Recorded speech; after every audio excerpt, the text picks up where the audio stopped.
Hello everyone, welcome to another Power Talk with Archana. 155 countries have passed laws on domestic violence. 140 have legislation on sexual harassment in the workplace. But challenges remain in enforcing these laws, limiting women and girls' access to safety and justice, because very few women are open to seek any sort of help after experiencing violence. I have with me UN Women Ambassador and Program Lead, Ms. Anju Dubey Pandey. She is working relentlessly to support women and help end violence against women. So, Ms. Anju, how are you doing today? Archana, I'm very well. How have you been doing? I hope you've been safe in these very unprecedented times. Absolutely. I'm absolutely fine, ma'am. Thank you so much for coming and gracing my show. Very, very delighted to have you with us. I hope you are doing great and fine and keeping safe too. Yeah. Yeah, thank you so much, Archana. And I wish all our listeners and viewers also that they stay safe, healthy, and hopeful in these very, very trying times. Absolutely, ma'am. Thank you so much for your best wishes. Let's start this journey. So, we Sure. have been talking about yeah. So we have been talking about women and the violence against women. But I realize that this cycle of abuse it continues all because we have trained ourselves, we have trained our younger generation girls and even men for that matter that it's okay. It's okay that you have been assaulted. It's okay to take that violence. And it's kind of in us to let it go as if we are waiting for that mishap to happen or literally inviting people to just kind of let us be the victims of their violence. What are your thoughts over there, ma'am? Yeah. So I think, Archana, you're raising a number of very pertinent issues in the context of ending violence against women and girls, And I must actually begin by saying, and I'm not saying this, because sort of like an excuse, but, I mean, this pandemic of violence, and I'm sure that, you all would have also heard that UN Women during the COVID times has called attention of all the member states. Actually, the Secretary General called out to end the shadow pandemic of violence against women and girls. And this is a global phenomena, it's a national phenomena, it's a local phenomena, it's in communities, it's in our schools, it's in our homes. So I think, in your question, Archana, you're raising a number of pertinent issues. One, of course, the first thing that you're starting with is talk about socialization. I mean, like you said that, we're teaching ourselves and we're teaching the next generation this normalization of violence, as we call it, and both are very, very important issues because, if you look around how we are, what our existence is, and again, I'm qualifying saying this is everywhere. It's a global phenomena that you see that, even, I mean, even from the time that, the girl or the boy is born, we might be born, as we say, as male or female, but we are socialized to be girls and boys, and we are socialized to be women and men, and we internalize those behaviors, and then it seems like they have always been there. They become very natural and they become very normal, and we can pick on a number of examples that we see around ourselves. And then the other important part is what you said, the intergenerational transference of violence. And these are both issues that, UN Women globally and India, with all our sister agencies, has been working on. And so if I pick an example, currently we just launched last year a campaign called Generation Equality that's identified 6 priority areas, and ending violence against women and girls is one of them. And it's really looking at, reaching across stakeholders, from the member states, from the governments, to the private sector, to academia, to the civil society, to women's groups, to young people, to old people. We're reaching out to a range of stakeholders to really sort of take the bull by the horn, if I may use that phrase, to see how we can not just respond to violence, but also how do we prevent it from happening in the first place, So when you ask me that question, I think what is pertinent is that while we look at investing in services to support survivors of violence. And sometimes I wonder whether there is any woman in this world who's not a survivor of violence, because the data tells us that, all of us would have experienced violence in one form or the other. So while I think it's important to look at services, it is equally important to look at investing in prevention. And that would bring up the big elephant in the room, which is how do we change social norms and behaviors, and how do we change mindsets? So, just to share with you a couple of data points, and I think, this we've all heard. I mean, there was a survey that was done in this country where a high percentage of respondents, thought that it was very okay for a man to hit his wife if she didn't, for example, do the household chores properly. If I look at, one of the recent 2020, the Human Development Report, the Gender Social Norms Index, interestingly, in India, 70% of the people who were surveyed on the World Value Survey said that men should have more rights to do jobs, and men make better business executives than women. When I'm looking at the data point like that, and when I think of, for example, the norms, the behaviors, the attitudes that, for example, govern the division of labor at home, that sort of kind of governs the distribution of work at home, we find that that's kind of that they influence decisions, choices, behaviors of groups, of communities and individuals. And I'm just thinking that if you look at the declining women's labor force participation in this country, which has now come down to 27%, one of the lowest among the world. You see that this is to a large extent attributable to the very deeply entrenched stereotypes that restrain women to caregiving roles, and men to the breadwinning roles. And during lockdown, Archana, we saw that the violence against women really went up because, again, another interesting data point, and I hope I'm getting my numbers right. I think according to the 2011 census, and we are very soon going into the 2021 census, but the 2011 census indicated that close to 71% of the population in India lives in one room or two rooms, So now you imagine during the lockdown, if I'm a survivor of violence who's locked in that confined space, in times of crisis when men are also very burdened by losing their jobs and the economic stress, we heard globally, including in India, that women's experiences of violence have gone up. We had the call during the lockdown saying, Ghar Baitho India.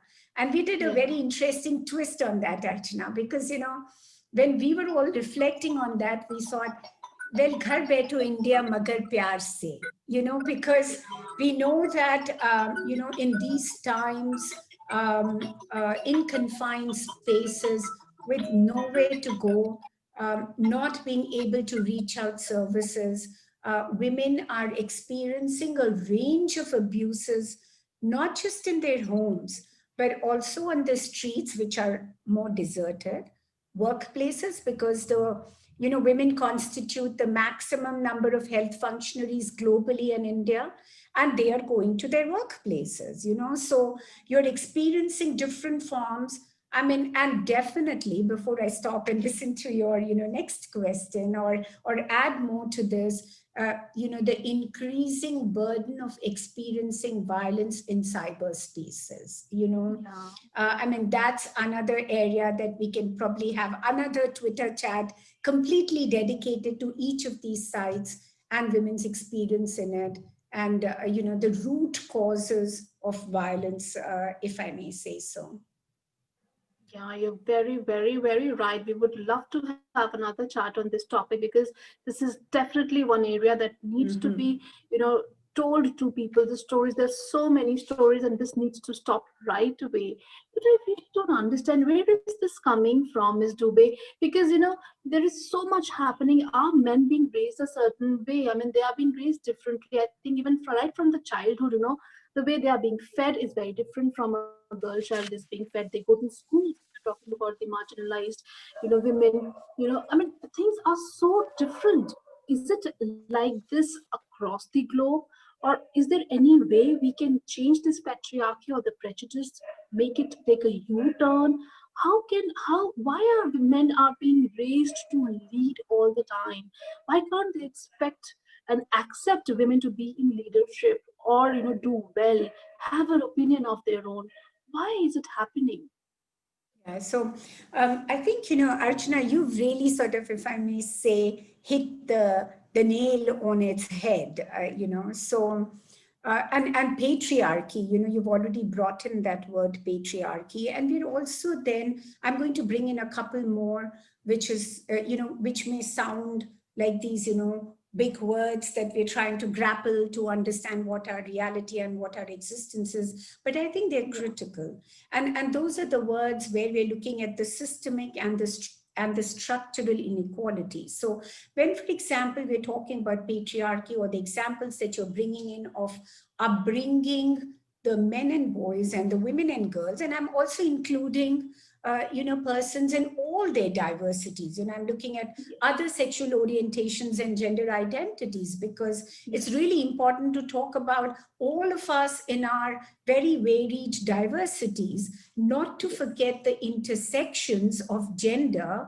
with caste, class, ethnicity, age, ability, and like I said, sexual identity.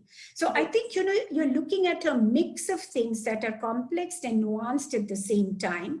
But also, I must say that, we've seen that change has happened.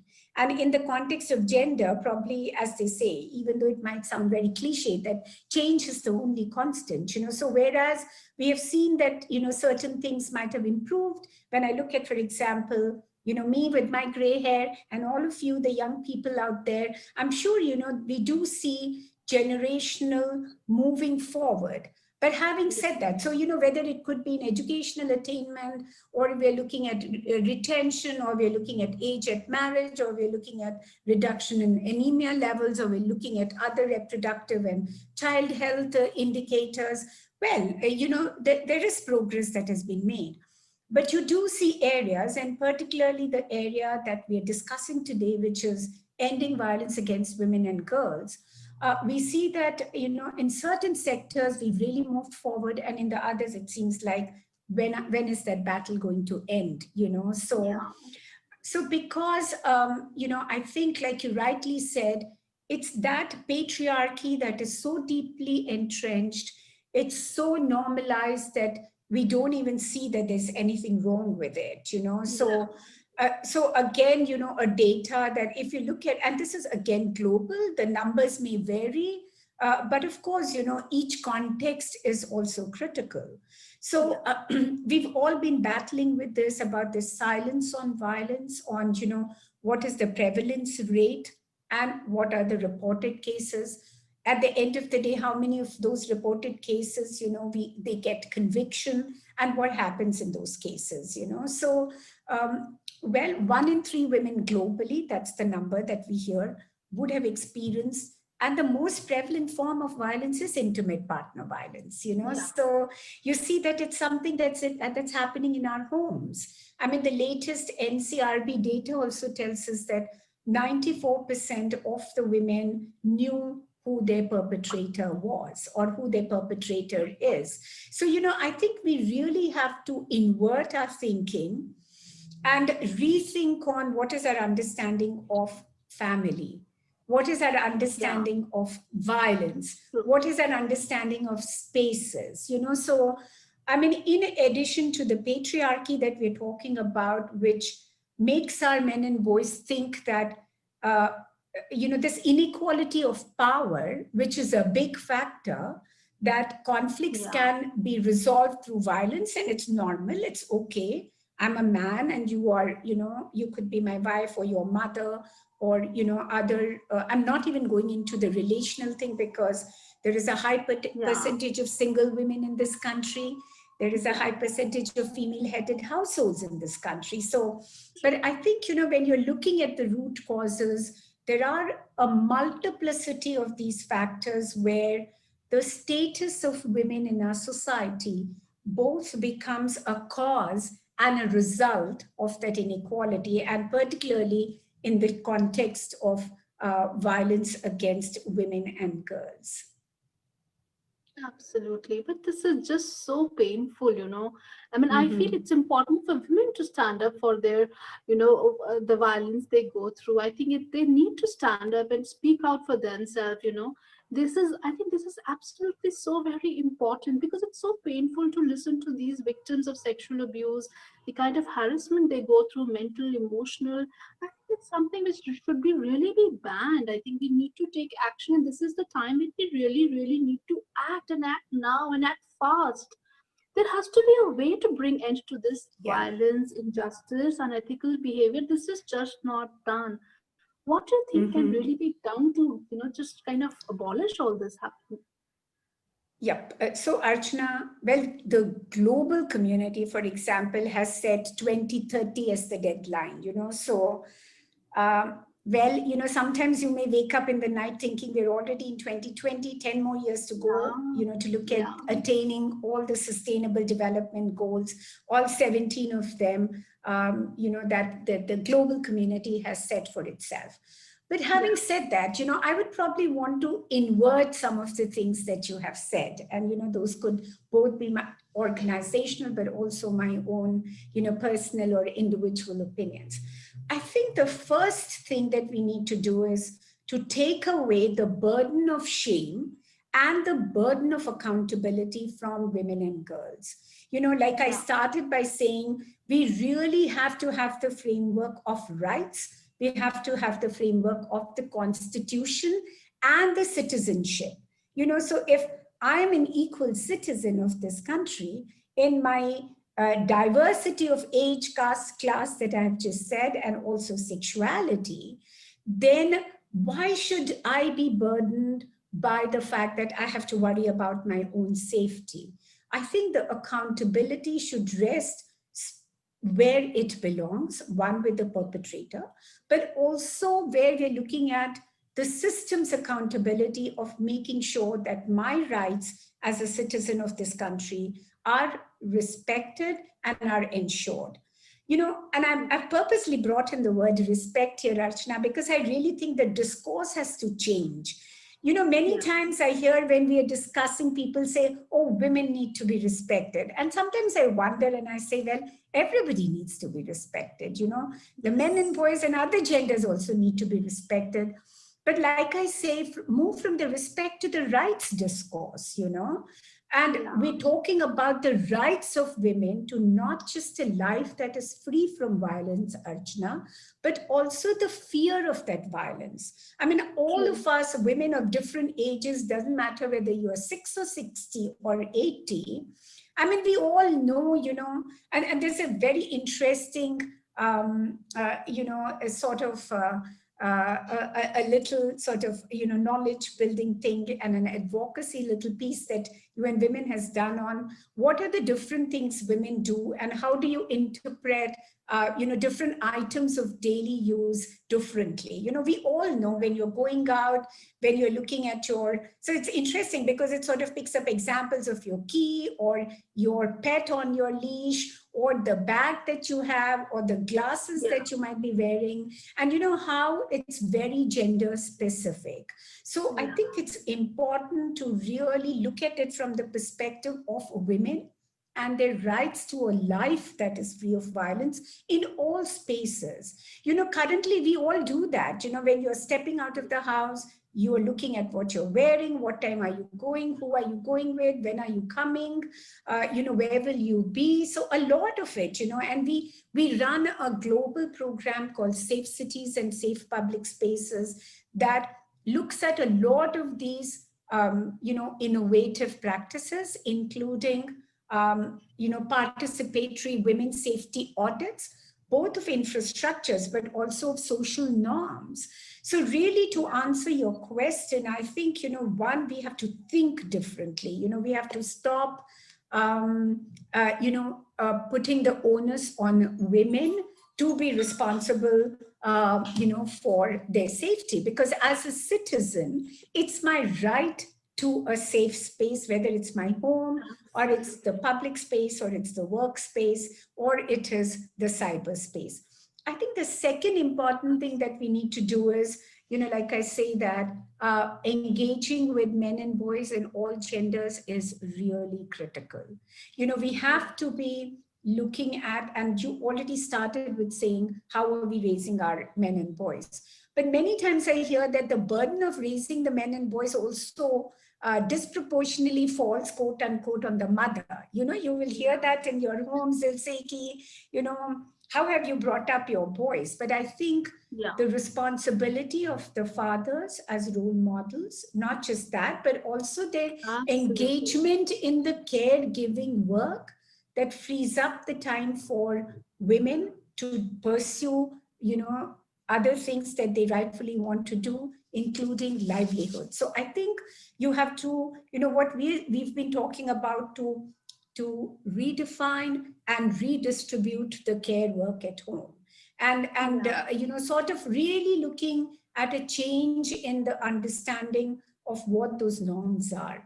I think a third critical thing is to really look at this whole harmful construction of, there are multiple terms that are used for it. You hear about dominant masculinity, you hear about toxic masculinity, you hear about hegemonic masculinity, which is based on power, control, a certain sexual entitlement, a certain socio-cultural acceptance. I think that has to be questioned.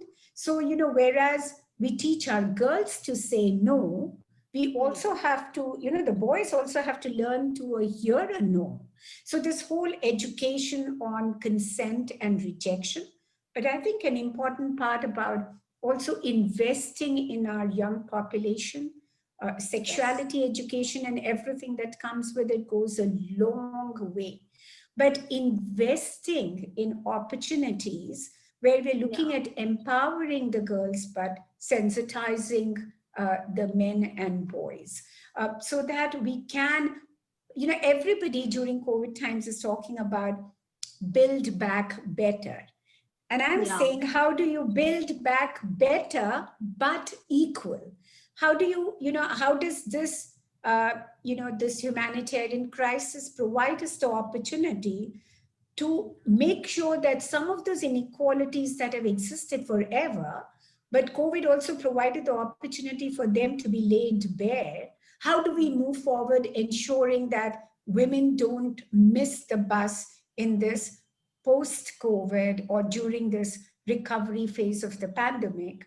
And that's a huge opportunity, but also a responsibility on the entire global community, nations, families, and individuals for sure, but also to look at bringing about the systemic long-term structural changes rather than just looking, sort of touching it at the surface of it, so to say. And the time is now, we can't waste a day. And I think I really do want to end by saying we have to stop doing the othering. When we talk about violence, we talk about as if it is happening in some households somewhere.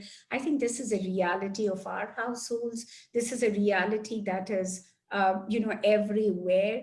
And therefore, the urgency to address it, to understand it, to call it and identify it by what it is critical. Because otherwise, our young women and girls of all diversities and ages will not even have the language to express because it's so normalized. I mean, I do want to bring one point before we end, Archana, because this is something that I do reflect on, and I find many times it's just so normalized that we don't even have the language or the words. So we often hear in our work, when especially we're talking to the young people who are survivors of abuse, and they will say, "Gandi baat hui." and sometimes I wonder, that we're not even equipped to express our experience. And, and you raised that very important issue of the pain and the experience. But I think it's very important to look at that woman or girl or any other person who's gone through this experience of abuse with dignity, with confidentiality. The UN Women and Sister Agencies have drafted a whole essential services package that talks about how do you respond to a survivor of violence? What are the principles that we have to adhere to? Yeah. Like we say that instead of me worrying about ki main kahan jaun, what to do, where to go, how do we ensure that services reach me? How are they accessible? How are they available? What is the quality? What are the principles that are informing the response to the survivors of violence? While we start closing the tap, as I said, rather than keep mopping the floor. My God, this is lovely. This is lovely. Absolutely lovely. Thank you so much, Ms. Dubey. I hope this video really, really goes viral, and I have my fingers crossed. I'm sure this is going to be a wake-up call for many. Thank you so much. Thanks a lot. Thank you so much, Archana. Thanks a lot. Bye-bye. Such a pleasure to speak with you. Pleasure is mine, ma'am. Thank you. Have a great day. Bye-bye. Thanks. Yeah, thanks. Bye-bye.